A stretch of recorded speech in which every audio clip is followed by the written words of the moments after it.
ನಮಸ್ಕಾರ ವಿದ್ಯಾರ್ಥಿಗಳೇ. ಇಂದಿನ ಅವಧಿಯಲ್ಲಿ ನಾವು 7ನೇ ವರ್ಗದ 4ನೇ ಪದ್ಯವಾಗಿರುವಂಥದ್ದು ವಚನಗಳ ಭಾವ ಸಂಗಮ. ವಚನಗಳ ಭಾವ ಸಂಗಮ ಅಂದ್ರೆ ವಚನ ಅನ್ನೋದೇನ್ರಿ ಮಾತು ಅಂತ ಹೇಳಿ ಹೇಳ್ತೀವಿ. ಅಥವಾ ವಚನ ಅಂದ್ರೆ ಭಾಷೆ ಕೊಡುವುದು, ಪ್ರಾಮಿಸ್ ಮಾಡೋಣ ಅಂತ ಹೇಳ್ತಿರ್ಲಾರೆ ಅದ ವಚನಗಳ ಭಾವ ಸಂಗಮ ಅಂದ್ರೆ ಇಲ್ಲಿ ಅನೇಕ ವಚನ ಸಾಹಿತಿಗಳ ವಚನಗಳು ಕೂಡಿಕೊಂಡವ. ಅದರೊಳಗೆ 4 ಜನರ ವಚನಕಾರರು, 4 ಜನ ಪ್ರಸಿದ್ಧವಾಗಿರುವಂಥ ವಚನಕಾರರ ಅದರ.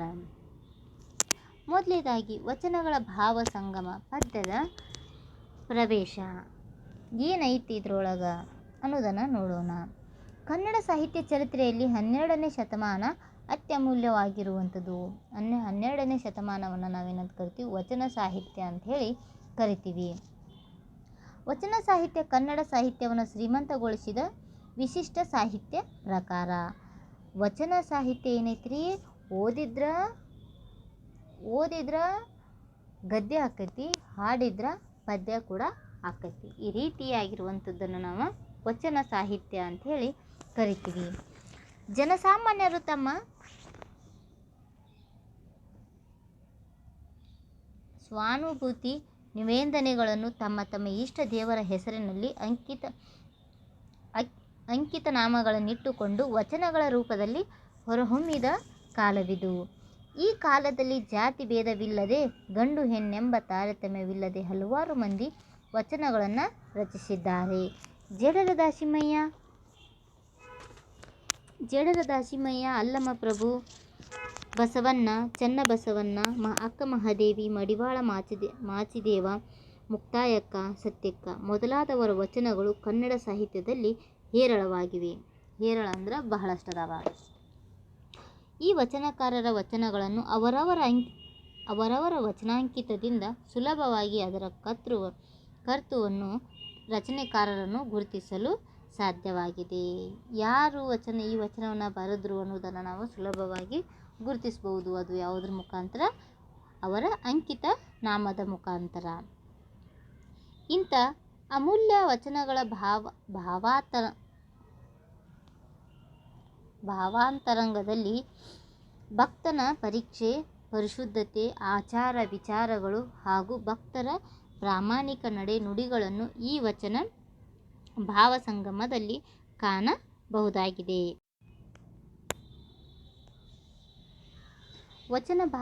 ವಚನಗಳ ಭಾವ ಸಂಗಮ. ಈ ವಚನ ಭಾವ ಸಂಗಮದಲ್ಲಿ ಪ್ರಮುಖವಾಗಿ 4 ಜನ ವಚನಕಾರರು ಬರ್ತಾರೆ. ಅದರೊಳಗೆ ಮೊದಲನೇದಾಗಿ ಜೇಡರ ದಾಸಿಮಯ್ಯ.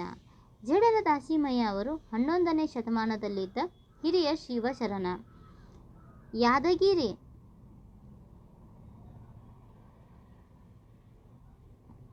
ಯಾದಗಿರಿ ಸನಿಹದ ಮುದ್ದೇನೂರಿನವರು. ದಾಸಿಮಯ್ಯ ಪ್ರಥಮ ವಚನಕಾರನೆಂದೇ ಮಾನ್ಯನಾಗಿದ್ದಾನೆ. ರಾಮನಾಥ ಎಂಬ ಅಂಕಿತದಿಂದ ರಚಿಸಿರುವ ಇವರ 150 ವಚನಗಳು ದೊರೆತಿವೆ. ಸರಳ ಮತ್ತು ನೇರ ನಿರೂಪಣೆಯಿಂದ ಕೂಡಿದ ದಾಸಿಮಯ್ಯನವರ ವಚನಗಳು ಸಾಮಾಜಿಕ ಮೌಲ್ಯದಿಂದ ಜನಮಾನ್ಯವಾಗಿದೆ. ಜೇಡರ ದಾಸಿಮಯ್ಯನವರ ಈ ವಚನದಲ್ಲಿ ಶಿವನು ತನ್ನ ಭಕ್ತರನ್ನು ಹೇಗೆ ಪರೀಕ್ಷೆಗೆ ಒಳಪಡಿಸಿ ಪರಿಶುದ್ಧರನ್ನಾಗಿ ಮಾಡಿ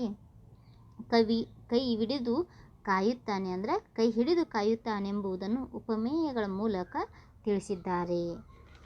ನೋಡ್ರಿ, ಯಾವ ರೀತಿ ಕಷ್ಟಗಳನ್ನು ಕೊಟ್ಟು ಒಬ್ಬ ದೇವರು ಅಥವಾ ಶಿವ ಅಥವಾ ಪರಮಾತ್ಮ ತನ್ನ ಭಕ್ತನಿಗೆ ಯಾವ ರೀತಿ ಅನೇಕ ಕಷ್ಟಗಳನ್ನು ಕೊಡ್ತಾನ. ಆನಂತರ ಆ ಕಷ್ಟಗಳನ್ನು ಅನುಭವಿಸಿದ ನಂತರ ಆತನಿಗೆ ಸುಖವನ್ನು ಕೊಡ್ತಾನ.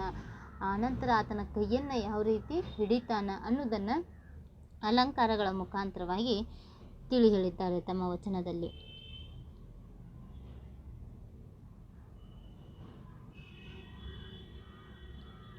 ಹರ ತನ್ನ ಭಕ್ತರ ತೀರಿವಂತೆ ಮಾಡುವ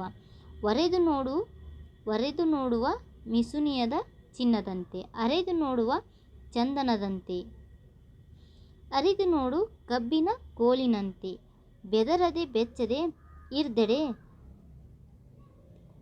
ಕರವಿಡಿದೆತ್ತಿಕೊಂಬ ನಮ್ಮ ರಾಮನಾಥ.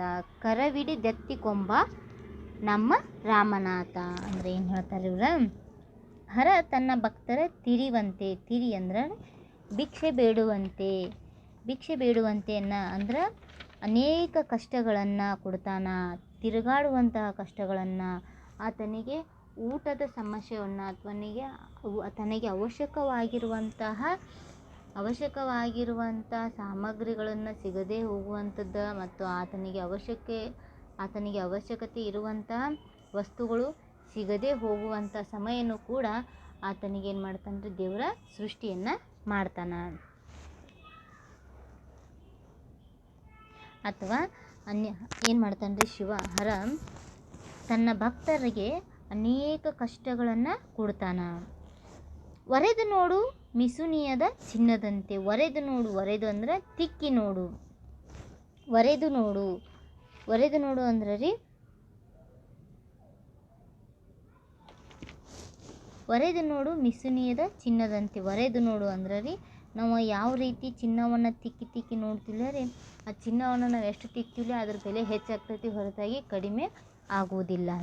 ಅರೆದು ನೋಡು ಚಂದನದಂತೆ. ಅದೇ ರೀತಿ ನಾವು ಒರೆದು ಅಂದ್ರೆ ರೀ, ಚಿನ್ನವನ್ನು ಏನು ಮಾಡ್ತೀವಿ, ಬಹಳಷ್ಟು ತಿಕ್ಕಿ ಚಿನ್ನದ ಬಂಗಾರದಾಯಿತು ಅಥವಾ ನೀನು ನಕಲಿ ಐತು ಅಂತ ಹೇಳಿ ನಾವೇನು ಮಾಡ್ತೀವಿ, ಯಾವುದಾದ್ರೂ ಒಂದು ಬಂಗಾರದ ಆಭರಣ ಸಿಕ್ತಂದ್ರೆ ಅದನ್ನು ನಾವು ಯಾವ ರೀತಿ ಅದೇನು ಮಾಡ್ತೀವಿ, ಒರೆದು ನೋಡ್ತೀವಿಲ್ಲ ರೀ, ಅದು ನೋಡಿದಷ್ಟು ಅದ್ರ ಬಂಗಾರ ಇತ್ತಂದ್ರೆ ಅದು ಉತ್ತಮವಾಗಿರುವಂಥ ಮೌಲ್ಯದಿತ್ತಂದ್ರೆ ರೀ, ಆ ಮೌಲ್ಯ ಅಥವಾ ಲೋಹದ ಇತ್ತಂದ್ರೆ ಅದು ಚಿನ್ನ ಲೋಹ ಇತ್ತಂದ್ರೆ ರೀ, ಅಥವಾ ಒಳ್ಳೆಯ ಗುಣ ಇರುವಂಥ ವ್ಯಕ್ತಿ ಇದ್ದಂದ್ರೆ ಆತ ದೇವರು ಎಷ್ಟೇ ಕಷ್ಟವನ್ನು ಕೊಟ್ಟರೂ ಕೂಡ ಆತ ಏನು ಮಾಡೋಂಗಿಲ್ಲ, ದೇವರಿಗೆ ಅಥವಾ ಹಿಂಸೆಯನ್ನು ಮಾಡುವುದಿಲ್ಲ. ಆತನ ಗುಣ ಏನು ಒಳ್ಳೆಯ ಗುಣ ಇತ್ತಂದ್ರೆ ಒಳ್ಳೆಯ ರೀತಿಯಲ್ಲಿ ಇರ್ತಾನ, ಇನ್ನೊಬ್ಬರಿಗೆ ಮೋಸವನ್ನು ಮಾಡದೇ ಇರ್ತಾನ.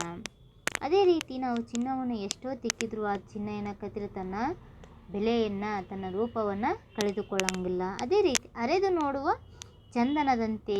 ಹಿಂಗೆ ಮಾಡ್ತಾನಂದ್ರೆ ರೀ, ಶಿವ ತನ್ನ ಭಕ್ತನನ್ನು ಪರೀಕ್ಷೆಯನ್ನು ಮಾಡ್ತಾನೆ. ನಾವು ಯಾವ ರೀತಿ ಗಂಧವನ್ನು ತೇದು ಹಚ್ಕೊಂತೀವಿ ನೋಡ್ರಿ, ಎಷ್ಟು ತೇತಿಲ್ಲ ಅಷ್ಟು ಗಂಧ ತನ್ನ ಪರಿಮಳವನ್ನು ಸೂಸ್ತೈತಿ. ಅದೇ ರೀತಿ ಹರನು ಕೂಡ ಏನು ಮಾಡ್ತಾನೆ, ತನ್ನ ಭಕ್ತರಿಗೆ ಅನೇಕ ಕಷ್ಟಗಳನ್ನು ಕೊಡ್ತಾನೆ. ಅರಿದು ನೋಡುವ ಕಬ್ಬಿನ ಕೋಲಿನಂತೆ. ಕಬ್ಬಿನ ಕೋಲಿನಂತೆ ಏನು ಮಾಡೋದನ್ನ ಅರಿದು ನೋಡ್ತಾನ. ಬೆದರದೆ ಬೆಚ್ಚದೆ ಇರ್ದೆಡೆ. ನಾವು ಆತ ಕೊಡುವಂಥ ಕಷ್ಟಗಳಿಗೆ ಏನು ಅಂಜದೆ ಅಳುಕದೆ ಭಯವನ್ನು ಪಡಲಾರದ ದೇವರು ನಂಗೆ ಅಷ್ಟೇ ಕಷ್ಟವನ್ನು ಕೊಡ್ತಾನೆ, ಉಳುಕಿದವ್ರಿಗೆ ಕಷ್ಟ ಕೊಡೋಂಗಿಲ್ಲ, ನಾನು ಕೂಡ ಏನು ಮಾಡ್ಬೇಕಾ, ಮೋಸವನ್ನು ಅಹಿಂಸೆಯನ್ನು ಮಾಡಬೇಕು, ಇನ್ನೊಬ್ಬರಿಗೆ ದ್ರೋಹನ ಮಾಡಿ ನನ್ನ ಜೀವನ ನಡೆಸಬೇಕು ಅನ್ನುವಂತಹ ವಿಚಾರವನ್ನು ಏನು ಮಾಡಬಾರ್ದ್ರಿ, ಯಾವುದೋ ಒಬ್ಬ ವ್ಯಕ್ತಿ ಅಂಥ ಕೆಟ್ಟ ವಿಚಾರಗಳ ಮೂಲಕವಾಗಿ ತನ್ನ ಜೀವನ ನಡೆಸದೇ ಇದ್ದರೆ ಆವಾಗ ಏನು ಮಾಡ್ತಾನಂದ್ರೆ ರೀ, ದೇವರ ಕರವಿಡಿದೆತ್ತಿಕೊಂಬ ನಮ್ಮ ರಾಮನಾಥ. ಆವಾಗ ರಾಮನಾಥ ಅಂದ್ರೆ ರೀ ಹರ. ಆ ಹರ ಏನು ಮಾಡ್ತಾನೆ, ನಾನು ಈತನಿಗೆ ಇಷ್ಟೆಲ್ಲ ಕಷ್ಟವನ್ನು ಕೊಟ್ಟರು ಈತ ಏನು ಮಾಡಲಿಲ್ಲ, ಯಾವುದೇ ರೀತಿ ಮೋಸ ದ್ರೋಹ ಇಂಥ ಕೆಟ್ಟ ಕಾರ್ಯಗಳಿಗೆ ಏನಾಗಲಿಲ್ಲ, ಹೋಗಲಿಲ್ಲ, ಒಳ್ಳೆಯ ಮಾರ್ಗದಲ್ಲಿನ ನಡೆದ ಅಂಥೇಳಿ ಆತನ ಕೈ ಹಿಡಿದು, ಕರ ಅಂದ್ರೆ ರೀ ಕೈ ಹಿಡಿದು ಏನು ಮಾಡ್ತಾನೆ ರೀ, ಎತ್ಕೋತಾನ ಅಂದ್ರೆ ರೀ, ಆತನಿಗೂ ಕೂಡ ಒಳ್ಳೆಯ ಫಲವನ್ನು ನೀಡ್ತಾನ. ಆ ಕಾರಣ ಕರವಿಡಿದೆತ್ತಿಕೊಂಬ ರಾಮನಾಥ ಅನ್ನೋದು ಜೇಡರ ದಾಸಿಮಯ್ಯ ಅವರ ಅಂಕಿತ ನಾಮ. ಈ ರೀತಿಯಾಗಿ ರಾಮನಾಥ ಏನು ಮಾಡ್ತಾನೆ, ಒಳ್ಳೆಯ ಮಾರ್ಗದಲ್ಲಿ ನಡೆಯುವಂಥ ಜನರಿಗೆ ಅನೇಕ ಕಷ್ಟಗಳನ್ನು ಕೊಟ್ಟರು ಕೊನೆಯದಾಗಿ ಏನು ಮಾಡ್ತಾನೆ, ಆತನ ಸಹಾಯಕ್ಕಾಗಿ ದೇವರು ಇದ್ದೇ ಇರ್ತಾನ ಅಂತ ಹೇಳಿ ಜೇಡರ ದಾಸಿಮಯ್ಯ ಅವರು ಹೇಳ್ತಾರೆ. ಇವ್ರ ನಂತರ ಬರುವಂಥದ್ದು ಮಡಿವಾಳ ಮಾಚಯ್ಯ ಅವರು 12ನೇ ಶತಮಾನದ ಪ್ರಮುಖ ವಚನಕಾರರಲ್ಲಿ ಒಬ್ಬರು. ಇವರ ಜನ್ಮಸ್ಥಳ ವಿಜಯಪುರ ಜಿಲ್ಲೆಯ ಹಿಪ್ಪರಗಿ. ಬಸವಣ್ಣವರ ಕೀರ್ತಿ ಕೇಳಿ ಹೊಸ ಧರ್ಮಕ್ಕೆ ಆಕರ್ಷಣೆಗೊಂಡು ಕಲ್ಯಾಣಕ್ಕೆ ಹೋದವರಲ್ಲಿ ಮೊದಲಿಗರು.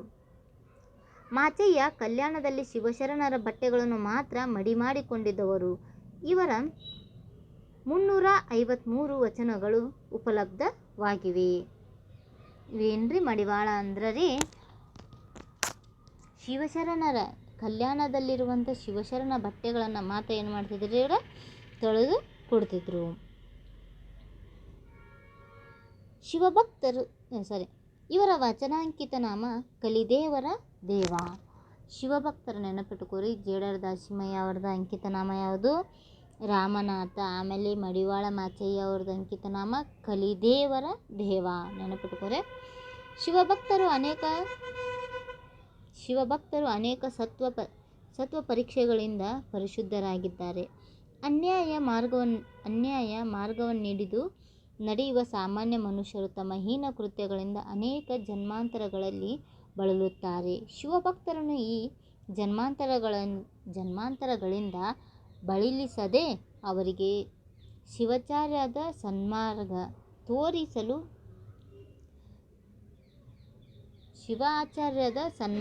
ತೋರಿಸು ಎಂಬುದು ಈ ವಚನದಲ್ಲಿದೆ. ಅಂದ್ರೆ ರೀ ಏನು ಹೇಳ್ತಾರೆ? ಮನುಷ್ಯ ತಮ್ಮ ಹೀನ ಕೃತ್ಯಗಳಿಂದ ಅಂದ್ರೆ ರೀ ಮನುಷ್ಯ ಮಾಡುವಂತಹ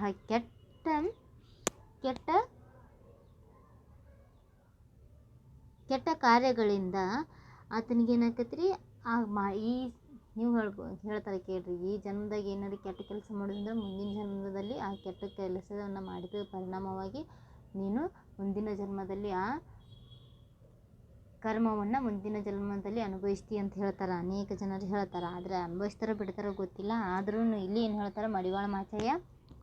ಮನುಷ್ಯನ ಹೀನ ಕೃತ್ಯಗಳಿಂದ ಅನೇಕ ಜನ್ಮಾಂತರಗಳಲ್ಲಿ ಬಳಲ್ತಾರ.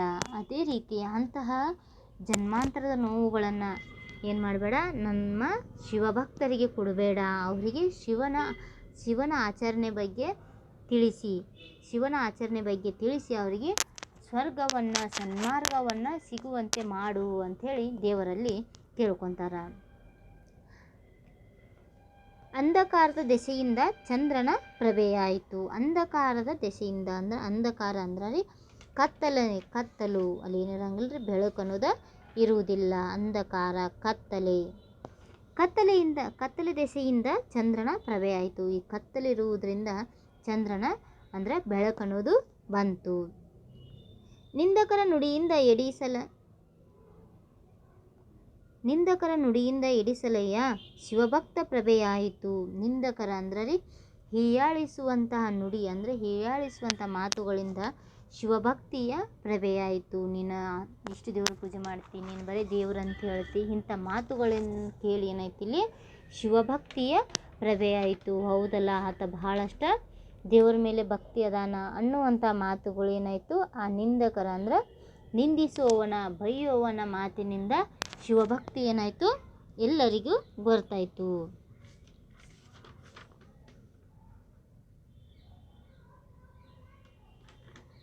ಅಂದರೆ ಶಿವಭಕ್ತಿ ಅಂದರೆ ಶಿವನ ಭಕ್ತಿ ಅಂದರೆ ಶಿವನ ಮೇಲೆ ಎಷ್ಟು ಭಕ್ತಿ ಅದಾರ ಅನ್ನೋದು ಪ್ರತಿವರಿಗೆ ಪ್ರಭೆ ಅಂದರೆ ಪ್ರಕಾಶ ಹೊಳೆಯುವುದು. ನಿಂದಕರ ನುಡಿಯಿಂದ ಅಂದ್ರೆ ರೀ ಇನ್ನೊಬ್ಬರು ಯಾಕೆ ಪೂಜೆ ಮಾಡ್ಬೇಕಾ, ಎದಕ್ಕೆ ನಾವು ದೇವರ ಆಚರಣೆಯನ್ನು ಮಾಡ್ಬೇಕಾ, ಯಾಕೆ ಶಿವನನ್ನು ನೆನಿಬೇಕು ಅನ್ನುವಂಥ ಮಾತುಗಳಿಂದ ಶಿವಭಕ್ತಿ ಏನಾಯ್ತು ಇಲ್ಲಿ ಹೆಚ್ಚಾಯಿತು. ಹೌದೆಂದೆಡೆ ಅಲ್ಲವೆಂದತ್ತಿಗಳುವರು ಅಂದ್ರೆ ಕೆಲವು ಕಡೆ ಹೌದು ಅಂತ ಹೇಳ್ತಿದ್ರು, ಒಂದು ಕಡೆ ಏನು ಮಾಡ್ತಾರೆ ಅಲ್ಲ ದೇವರು ಇಲ್ಲ, ಯಾವುದೇ ದೇವರಿಲ್ಲ ಅಂಥೇಳಿ ಅಲ್ಲಗಳೆಯುವರು. ಅಂದ್ರೆ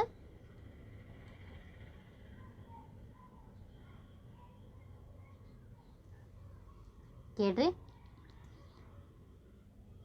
ಹೌದೆಂದೆಡೆ ಅಲ್ಲವೆಂದತ್ತಿಗಳೆಯುವರು ಅಂದರೆ ಕೆಲವೊಂದಿಷ್ಟು ಜನರೇನು ಹೌದು ಶಿವಭಕ್ತಿಯಿಂದ ನಾವೇನಾಗ್ತೀವಿ ಒಳ್ಳೆಯ ಜೀವನ ನಡೆಸ್ತೀವಿ ಅಂಥೇಳಿ ಕೆಲವೊಂದಿಷ್ಟು ಅಂದ್ರೆ ಕೆಲವೊಂದಿಷ್ಟು ಇಲ್ಲ, ಶಿವಭಕ್ತಿ ಅಥವಾ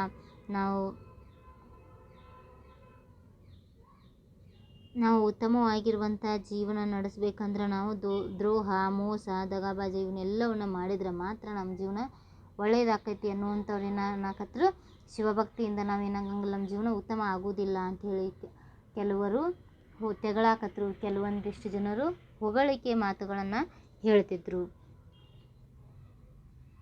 ಕುತರ್ಕಶಾಸ್ತ್ರದಿಂದ ಯಮಗತಿಕರ ಕೊಡೆ, ನಾನಾ ಜನ್ಮಕ್ಕೇರದೆ ಶಿವಾಚಾರ್ಯದ ಪಥವ ತೋರಯ್ಯ ಕಲಿದೇವರ ದೇವ. ಕುತರ್ಕಶಾಸ್ತ್ರ ಅಂದ್ರೆ ಕೆಟ್ಟ ನ್ಯಾಯವಿಲ್ಲದ ಮಾತು, ಅನ್ಯಾಯದ ಮಾತುಗಳು, ಅಂತಹ ಮಾತುಗಳು. ಆಮೇಲೆ ಏನ್ರಿ, ಬರೀ ದ್ರೋಹ, ಮೋಸ,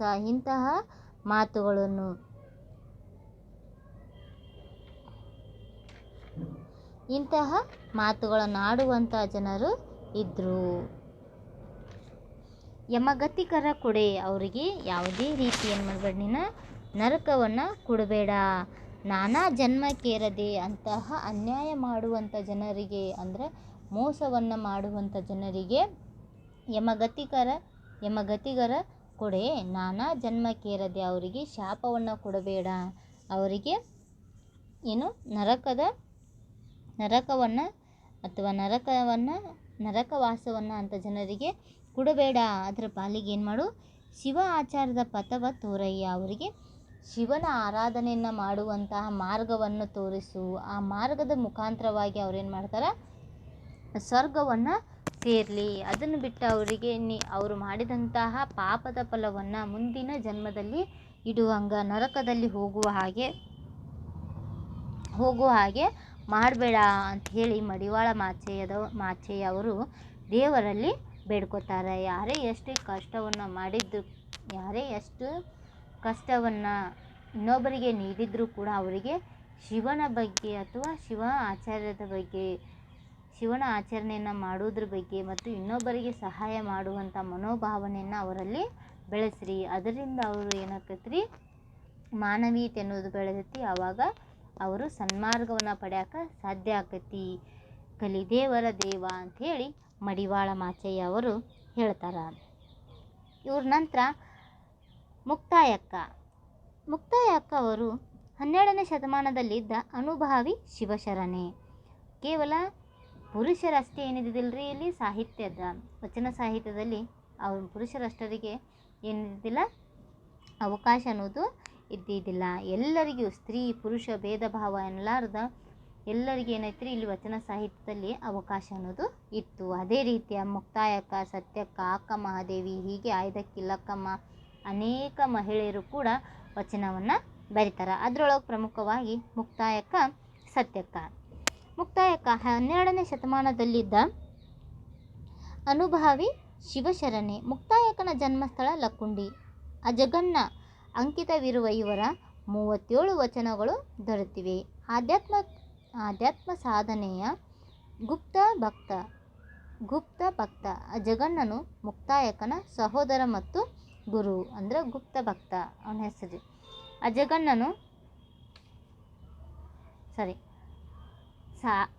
ಆಧ್ಯಾತ್ಮ ಸಾಧನೆ ಗುಪ್ತ ಭಕ್ತ ಅಜಗನ್ನನು ಏನಾಗಿದ್ದರೆ ಮುಕ್ತಾಯಕ್ಕನ ಸಹೋದರನು ಕೂಡ ಆಗಿದ್ದ, ಗುರುವು ಕೂಡ ಆಗಿದ್ದರು. ಇವರಿಬ್ಬರ ಅನುಭಾವಿ ನಿಲುವಿಗೆ ಸಂಬಂಧಿಸಿದಂತೆ ಸೂಕ್ಷ್ಮ ಪದರಗಳನ್ನು ಬಿಡಿಸಿ ತೋರುವ ವಚನಗಳಿವು. ಶಿವಭಕ್ತನಿಗೆ ನಡೆನುಡಿಗಳು ಬಹಳ ಮುಖ್ಯ. ನಡೆನುಡಿಗಳು ಪರಿಶುದ್ಧತೆಯೇ ನಿಜವಾದ ವ್ರತ. ಇದು ಮಹಾಜ್ಞಾನ ಸಂಪಾದನೆಯ ಮಾರ್ಗವೆಂದು ಈ ವಚನದಲ್ಲಿ ವ್ಯಕ್ತವಾಗಿದೆ. ಈ ವಚನದಲ್ಲಿ ಏನೈತೆ ಅಂದ್ರೆ ರೀ, ಶಿವಭಕ್ತನಿಗೆ ನಡೆನುಡಿಗಳು ಬಹಳ ಮುಖ್ಯ. ಶಿವಭಕ್ತನಾದವನಿಗೆ ಏನಿರಬೇಕ್ರಿ, ಒಳ್ಳೆಯ ನಡವಳಿಕೆ ಅನ್ನೋದು ಇರಬೇಕು. ನುಡಿಗಳು ಉತ್ತಮವಾಗಿರುವಂಥ ಮಾತುಗಳು ಇರಬೇಕು. ಇನ್ನೊಬ್ಬರನ್ನು ನಿಂದಿಸಿ ಮಾತನಾಡುವಂಥ ಮಾತುಗಳನ್ನು ಆಡಬಾರ್ದು. ಬಹಳ ಮುಖ್ಯ. ನಡೆನುಡಿಗಳು ಬಹಳ ಮುಖ್ಯ. ನಡೆನುಡಿಗಳ ಪರಿಶುದ್ಧತೆಯೇ ನಿಜವಾದ ವ್ರತ ಅಂತ ಹೇಳಿ ಹೇಳ್ತಾರೆ. ಇದು ಮಹಾಜ್ಞಾನ ಸಂಪಾದನೆಯ ಮಾರ್ಗವೆಂಬುದು ಈ ವಚನದಲ್ಲಿ ವ್ಯಕ್ತವಾಗಿದೆ. ನುಡಿಯಲು ಬಾರದ ಕೆಟ್ಟ ನುಡಿಗಳ, ನಡೆಯಲು ಬಾರದ ಕೆಟ್ಟ ನಡೆಗಳ, ನುಡಿದೆಡೆನು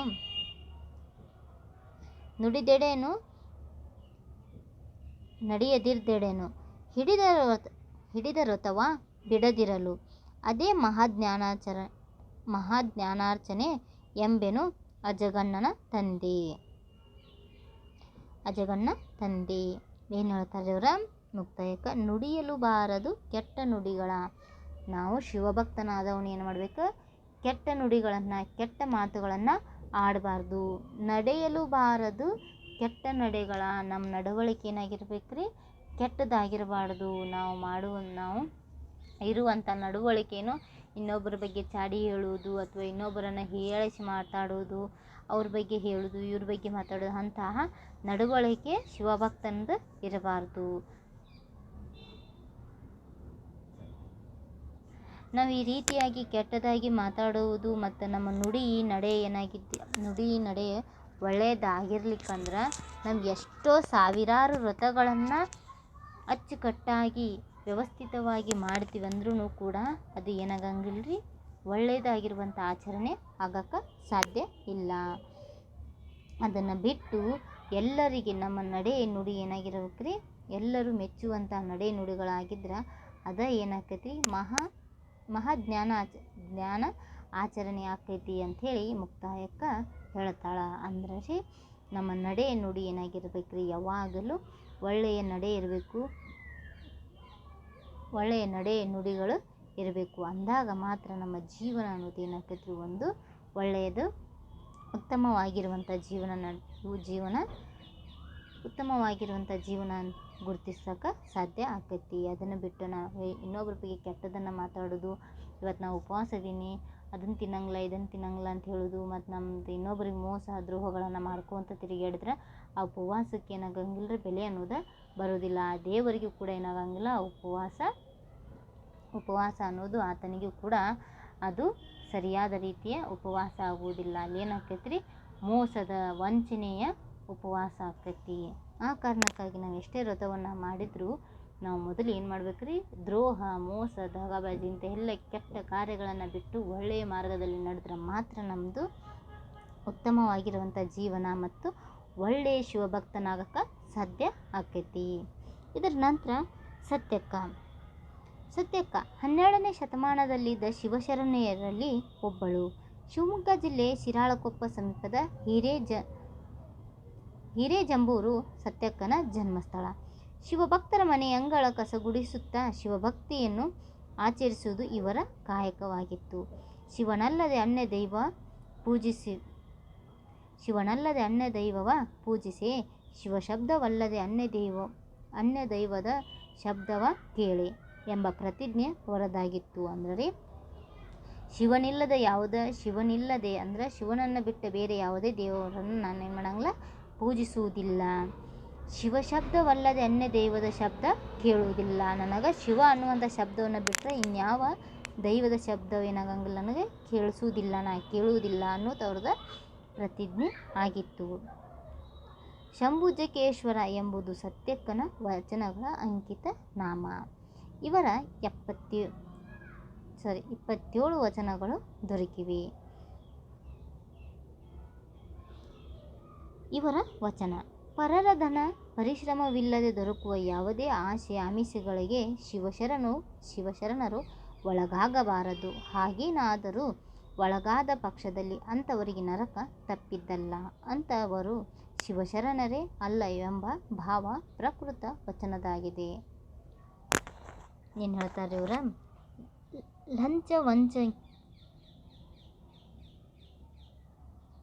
ಲಂಚ ವಂಚನಕ್ಕೆ ಕೈಯಾನದ ಭಾಷೆ. ಅಂದ್ರೆ ರೀ, ಕೈಯಾನದ ಭಾಷೆ: ಬಟ್ಟೆಯಲ್ಲಿ ಹೊನ್ನ ವಸ್ತ್ರ ಬಿದ್ದರೆ ನಾ ಕೈ ಮುಟ್ಟಿ ಎತ್ತಿದೇನಾದರೆ ನಿಮ್ಮಾನೆ ನಿಮ್ಮ ಪ್ರಥಮರಾನೆ. ಅದೇನೋ ಕಾರಣವೆಂದರೆ ನೀವಿಕ್ಕಿದ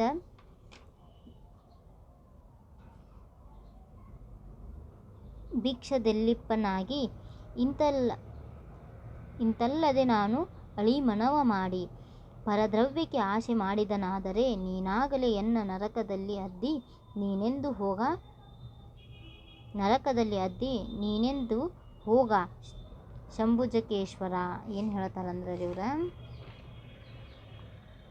ಲಂಚ ವಂಚನಕ್ಕೆ ಕೈ ಆನದ ಭಾಷೆ: ನಾನು ಲಂಚಿಕ ಇನ್ನೊಬ್ಬರ ಹಣಕ್ಕಾಗಿ ನನ್ನ ಕೈಯನ್ನು ಚಾಚಿದ್ರ, ಆಮೇಲೆ ಬಟ್ಟೆಯಲ್ಲಿ ಹೊನ್ನ ವಸ್ತ್ರ ಬಿದ್ದಿದ್ದರೆ, ನನ್ನ ಬಟ್ಟೆಯಲ್ಲಿ ಅಥವಾ ಇನ್ನೊಬ್ಬರು ಯಾರಾದರೂ ನನಗೆ ಒಡವೆ ಬಂಗಾರ ಹಣವನ್ನು ಕೊಟ್ರೆ ನಾನು ಕೈ ಮುಟ್ಟಿ ಎತ್ತಿದ್ದೇನಾದ್ರೆ, ನಾನು ಅಂತಹ ಇನ್ನೊಬ್ಬರ ದುಡ್ಡಿಗಾಗಿ ಆಸೆಯನ್ನು ಪಟ್ಟರೆ, ಆಮೇಲೆ ನನಗೆ ಕೊಟ್ಟಿರುವ ಬೇರೆಯವರು ನಾನು ಯಾವುದೇ ಕಾಯಕವನ್ನು ಮಾಡಲಾರದ ನನಗೆ ದುಡ್ಡನ್ನು ಕೊಟ್ರೆ, ನಾನು ಕೈ ಮುಟ್ಟಿ ಎತ್ತಿದ್ದೇನಾದರೆ, ನಾನು ಎಲ್ಲರೇ ಅಂಥ ಅನ್ಯಾಯದ ದುಡ್ಡನ್ನು ಕೈ ಮುಟ್ಟಿ ಎತ್ತಿದ್ರ ಅಥವಾ ಕೈ ಮುಟ್ಟಿ ತಗೊಂಡ್ರ, ಕೈ ಮುಟ್ಟಿ ಎತ್ತಿದ್ದೇನಾದರೆ ಅಂತಹ ಅನ್ಯಾಯದ ದುಡ್ಡನ್ನು ಮತ್ತು ಬಂಗಾರವನ್ನು ನಾನು ಕೈಯಿಂದ ಮುಟ್ಟಿದ್ನಂದ್ರೆ ನಿಮ್ಮಾನೆ ನಿಮ್ಮ ಪ್ರಥಮರಾನೆ ಅಂದರೆ ಏನು ಹೇಳ್ತಾರೆ, ನಿಮ್ಮಾನೆ ನಿಮ್ಮ ಮೇಲೆ ಆನೆ ಮತ್ತು ಪ್ರಥಮರಾನೆ. ಪ್ರಥಮರ ಅಂದರೆ ಶಿವಭಕ್ತರಾನೆ. ಅದೇನು ಕಾರಣವೆಂದರೆ ನಾನು ಅಂತಹ ಏನು ಮಾಡಂಗಿಲ್ಲ, ದುಡ್ಡನ್ನು ಅಥವಾ ಬಂಗಾರವನ್ನು ಒಡವೆಯನ್ನು ತೆಗೆದುಕೊಂಡ್ರೆ. ಅದೇನು ಕಾರಣವು ಎಂದರೆ ನೀವು ಇಕ್ಕಿದ ಭಿಕ್ಷದಲ್ಲಿ ಇಪ್ಪೆನಾಗಿ ಇಂತು, ಅಲ್ಲದೆ ನಾನು ಅಳಿಮನವ ಮಾಡಿ. ನಾನು ಏನು ಹೇಳ್ತಾರವ್ರ, ನಾನು ಅಕಸ್ಮಾತಾಗಿ ನೀವು ಇಕ್ಕಿದ ಭಿಕ್ಷದಲ್ಲಿ ಇಪ್ಪನಾಗಿ ನೀವು ಕೊಟ್ಟಿರುವಂಥ ಜೀವನವನ್ನು ಅಂದ್ರೆ, ನೀವು ನನಗೆ ಈಗ ಬಂಗಾರ ಒಡವೆ ಏನೂ ಇಲ್ಲ, ಆದರೂ ಅವು ಲಂಚದ ಮುಖಾಂತರವಾಗಿ, ಭ್ರಷ್ಟಾಚಾರದ ಮುಖಾಂತರವಾಗಿ, ದ್ರೋಹ ಮೋಸ ಅನ್ಯಾಯಗಳಿಂದ ಏನಾಗೈತೆ, ನನಗೆ ದುಡ್ಡು ಹಣ ಅನ್ನೋದು ಬಂದೈತೆ ತಿಳ್ಕೊರಿ. ಇಂತು ಅಲ್ಲದೆ ನಾನು ಅಳಿಮನವ ಮಾಡಿ. ಅಳಿಮನ ಅಂದ್ರೆ ರೀ ದೃಢವಲ್ಲದ ಮನಸ್ಸು, ಅಂದರೆ ಚಂಚಲ ಮನಸ್ಸು. ಆ ಚಂಚಲ ಸ್ವಭಾವದಿಂದ ಒಂದು ವೇಳೆ ನಾನು ಆ ಮೋಸದ ಹಣವನ್ನು, ಮೋಸದ ಬಂಗಾರವನ್ನು, ಒಡವೆಗಳನ್ನು ತೆಗೆದುಕೊಂಡ್ರೆ, ಪರದ್ರವ್ಯಕ್ಕೆ ಆಸೆ ಮಾಡಿದ್ದೇನೆ. ಆದರೆ ನೀನಾಗಲೇ ಎನ್ನ ನರಕದಲ್ಲಿ ಅದ್ದಿ ನೀನು ಎದ್ದು ಹೋಗ ಶಂಭುಜಕೇಶ್ವರ. ಏನು ಹೇಳ್ತಾರವ್ರ, ನಾನು ಎಲ್ಲಾದರೂ ಇನ್ನೊಬ್ಬರ ಹಣಕ್ಕೆ, ಒಡವೆಗೆ, ಆಭರಣಕ್ಕೆ ಆಸೆಯನ್ನು ಪಟ್ಟರೆ ನೀನು ಏನು ಮಾಡಿ ನನ್ನನ್ನು ನರಕಕ್ಕೆ ನನ್ನನ್ನು ಒಗಿ ಅಂಥೇಳಿ ಏನು ಮಾಡ್ತಾಳ್ರಿ ಸತ್ಯಕ್ಕ ಅವರು ತಮ್ಮ ನುಡಿಯಲ್ಲಿ, ತಮ್ಮ ವಚನದಲ್ಲಿ ಹೇಳ್ತಾಳೆ. ಅಂದ್ರೆ ರೀ ಅವ್ರು ಹೇಳುವಂಥದ್ದು ರೀ, ನಾವು ಮಾಡುವಂಥ ಪ್ರತಿಯೊಂದು ಕೆಲಸಕ್ಕೆ ಪ್ರತಿಫಲವನ್ನು ಪಡಿಬೇಕು ಹೊರತಾಗಿ ನಾವು ಮಾಡದೇ ಇರುವಂತಹ ಕೆಲಸಕ್ಕೆ ನಾವು ದುಡ್ಡನ್ನು, ಹಣವನ್ನು ತೆಗೆದುಕೊಳ್ಳಬಾರದು. ಅನ್ಯಾಯದಿಂದ ಬರುವಂತಹ ಯಾವುದೋ ಒಂದು ಸಣ್ಣ ವಸ್ತು ಆದ್ರೂ ಕೂಡ ಅದು ನಮ್ಮದಾಗಿರಂಗಿಲ್ಲ, ಅದರ ಮೇಲೆ ನಮ್ಮದು ಹಕ್ಕಿರಂಗಿಲ್ಲ. ಆ ಕಾರಣಕ್ಕಾಗಿ ನಾವು ಆ ರೀತಿ ಅನ್ಯಾಯದ ಅಂದ್ರೆ ಪರದ್ರವ್ಯಕ್ಕೆ, ಬೇರೆಯವರ ವಸ್ತುಗಳು, ಬೇರೆಯವರ ಹಣದ ಮೇಲೆ ನಾವು ಆಸೆ ಆಮಿಷವನ್ನು ಇಟ್ಟುಕೊಂಡ್ರೆ ಅದು ನಮಗೇನಾಗಂಗಿಲ್ಲ ರೀ, ದಕ್ಕುವುದಿಲ್ಲ. ಅಥವಾ ಅದು ನಮ್ಮ ವಸ್ತು ಅಂತ ಹೇಳಕ್ಕೆ ಆಗೋದಿಲ್ಲ. ಆ ಕಾರಣಕ್ಕಾಗಿ ಇನ್ನೊಬ್ಬರ ವಸ್ತುವಿನ ಮೇಲೆ ನಾವು ಏನು ಮಾಡಬಾರ್ದು ರೀ, ಆಸೆಯನ್ನು ಪಡಬಾರ್ದು. ಪಟ್ರೆ ಅದೇನಾಕತ್ರಿ, ನರಕಕ್ಕೆ ಸಮಾನ ಅಂಥೇಳಿ ಸತ್ಯಕ್ಕ ಅವರು ಹೇಳ್ತಾರೆ. ಆ ಕಾರಣಕ್ಕಾಗಿ ಸತ್ಯಕ್ಕ ಅವರು ಹೇಳ್ತಾರೆ, ಇನ್ನೊಬ್ಬರ ವಸ್ತು ಮೇಲೆ, ಇನ್ನೊಬ್ಬರ ಹಣದ ಮೇಲೆ, ಇನ್ನೊಬ್ಬರ ಜೀವನದ ಮೇಲೆ ನಾನು ಆಸೆ ಪಟ್ಟಿದ್ನಿ, ಅಥವಾ ಹಣವನ್ನು, ಆ ಬಟ್ಟೆಯನ್ನು, ಬಂಗಾರವನ್ನು ನಾನು ಎಲ್ಲಾದರೂ ಮುಟ್ಟಿದ್ರೆ ನಾನು ಏನು ಮಾಡಿನ, ಅಳಿಮನವ ಅಂದ್ರೆ ನನ್ನ ಮನಸ್ಸು ಚಂಚಲ ಮನಸ್ಸು. ಅಕಸ್ಮಾತ್ ನನ್ನ ಚಂಚಲ ಮನಸ್ಸು, ಯಾವಾಗಲೂ ಮನಸ್ಸು ಒಂದೇ ರೀತಿಯಾಗಿರಂಗಿಲ್ಲ. ಆ ಚಂಚಲ ಮನಸ್ಸು ಎಲ್ಲರೇ ಪರದ್ರವ್ಯಕ್ಕೆ ಆಸೆ ಪಡ್ತಂದ್ರೆ, ಅದು ಪರದ್ರವ್ಯಕ್ಕೆ ಆಸೆಯನ್ನು ಪಟ್ಟು ಬೇರೆಯವರ ಹಣವನ್ನು ಬೇಡಿತು ಅಥವಾ ತೆಗೆದುಕೊಂಡಿತ್ತಂದ್ರೆ ನೀನೇನು ಮಾಡು, ಆವಾಗ ನನ್ನನ್ನು ನರಕಕ್ಕೆ ಹಾಕು ಅಂಥೇಳಿ ಏನು ಮಾಡ್ತಾರೆ ಸತ್ಯಕ್ಕ ಅವರು ಶಿವನಲ್ಲಿ ಬೇಡಿಕೊಳ್ತಾರೆ. ಈ ರೀತಿಯಾಗಿ ಈ ವಚನ ಸಾಹಿತ್ಯದ ಮುಖಾಂತರವಾಗಿ ಏನು ತಿಳಿದು ಬರುತ್ತೆ ಅಂದ್ರೆ ರೀ, ಯಾವಾಗಲೂ ಶಿವಭಕ್ತನಿಗೆ ಎಲ್ಲಿ ಇರಬೇಕು ರೀ, ಒಳ್ಳೆಯ ಮನಸ್ಸು ಅನ್ನೋದು ಇರಬೇಕು, ಮಾನವೀಯತೆ, ಪ್ರೀತಿ, ಕರುಣೆ ಅನ್ನೋದು ಇರಬೇಕು. ಮತ್ತು ಇನ್ನೊಬ್ಬರನ್ನು ದ್ವೇಷಿಸಬಾರದು, ಇನ್ನೊಬ್ಬರನ್ನು ನಿಂದಿಸಬಾರದು. ಅಂದ್ರೆ ಅವ್ರು ಹಂಗೆ ಇವ್ರು ಹಿಂಗೆ ಅನ್ನುವಂಥ ಮಾತುಗಳನ್ನು ಕೂಡ ಆಡಬಾರ್ದು. ಯಾವಾಗಲೂ ಒಬ್ಬ ವ್ಯಕ್ತಿಯ ಮನಸ್ಸನ್ನು ನೋಯಿಸಿ ಮಾತನಾಡಬಾರದು. ನಾವೆಲ್ಲರೂ ಒಂದೇ, ನಾವು ಕೂಡ ಅವರು ನಮ್ಮಂತೆ ಅನ್ನುವಂಥ ಮಾನವೀಯತೆ ಇರಬೇಕು ಅಂಥೇಳಿ ಈ ವಚನಗಳ ಭಾವ ಸಂಗಮದಲ್ಲಿ 4 ವಚನಕಾರರು ತಮ್ಮ ವಚನಗಳಲ್ಲಿ ಸ್ಪಷ್ಟವಾಗಿ ತಿಳಿಸಿದ್ದಾರೆ.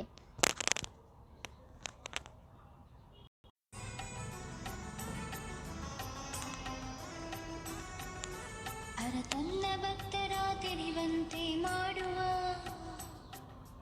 ಉರಿದು ನೋಡುವ ಮಿಸುನಿಯದ ಚಿನ್ನದಂತೆ, ಅರಿದು ನೋಡುವ ಚಂದನದಂತೆ, ಅರಿದು ನೋಡುವ ಕಬ್ಬಿಣ ಕೋಲಿನಂತೆ, ಬೆದರದೆ ಬೆಚ್ಚದೆ ಇಳಿದೆಡೆ ಕರಬಿಡಿದೆತ್ತಿಕೊಂಬ ನಮ್ಮ ರಾಮನಾಥ.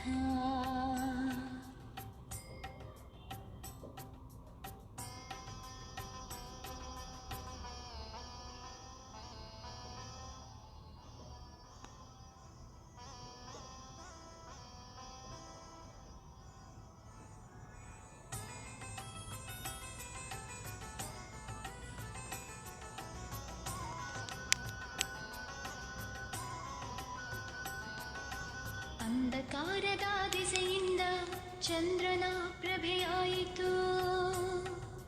ನಿಂದಕಾರ ನುಡಿಯಿಂದ ಈಡಿಸಲೈ ಶಿವಭಕ್ತಿಯ ಪ್ರಭೆಯಾಯಿತು. ಅಹುದೆಂದೆಡೆ ಅಲ್ಲವೆಂದತಿಗಳೆವರು ಕುತರ್ಕ ಶಾಸ್ತ್ರದಿಂದ ಯಮಗತಿಗರ ಕೂಡೇ. ನಾನಾ ಜನ್ಮಕ್ಕೇರದೆ ಶಿವಾಚಾರದ ಪಥವ ತೋರಯ್ಯ ಕಲಿದೇವರ ದೇವ.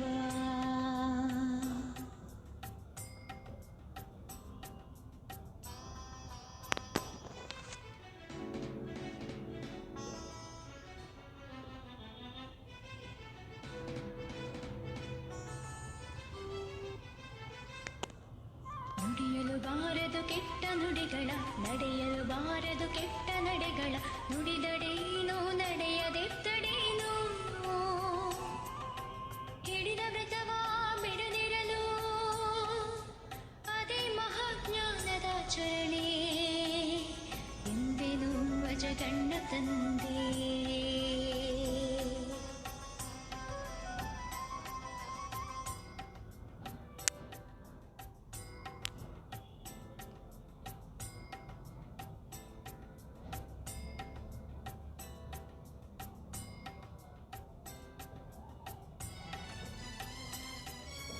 ಲಂಚವಂಚನಕ್ಕೆ ಕೈಯಾನದ ಭಾಷೆ, ಬಟ್ಟೆಯಲ್ಲಿ ಒಂದು ವಸ್ತ್ರ ಬಿದ್ದಿದ್ದರೆ ನಾನು ಕೈ ಮುಟ್ಟಿ ಎತ್ತಿರೆನಾದರೆ ನಿಮ್ಮಾಣಿ ನಿಮ್ಮ ಪ್ರಮಥರಾಣಿ. ಅದೇನು ಕಾರಣವೆಂದರೆ ನೀವಿಕ್ಕಿದ ಭಿಕ್ಷದಲ್ಲೆಪ್ಪೆನಾಗಿ.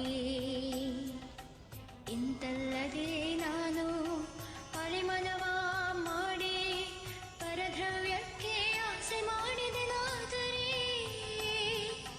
ನೀನಾಗಲೇ ಎನ್ನ ನರಕದಲ್ಲಿ ಅದ್ದಿ ನೀನೆದ್ದು ಹೋಗ ಶಂಭುಕೇಶ್ವರ.